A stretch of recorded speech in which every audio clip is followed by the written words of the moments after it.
I am the Tofu Golem. Please enjoy the video. You start by powering down and unplugging. Safety first. Remove the platter and any trim to expose the motor and cable exit.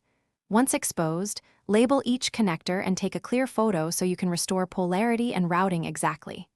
Next, loosen the motor mount screws just enough to access the cable entry. Do this now, not later, to avoid stress on solder joints. Make sure your replacement cable matches gauge and insulation, because heat and vibration matter for long-term reliability.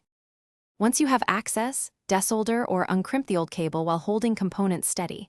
Rapid heating can damage PCB traces. Remove the old wiring and clean any residue.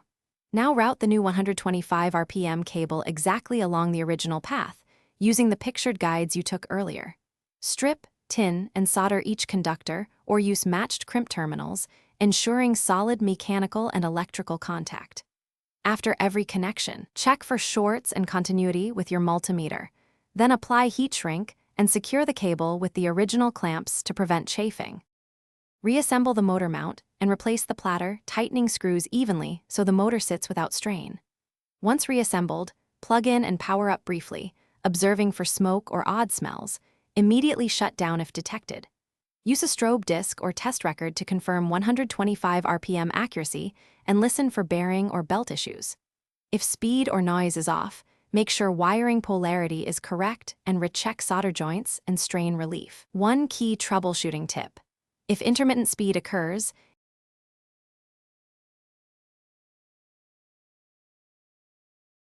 Thanks for watching. Consider subscribing if we helped you today.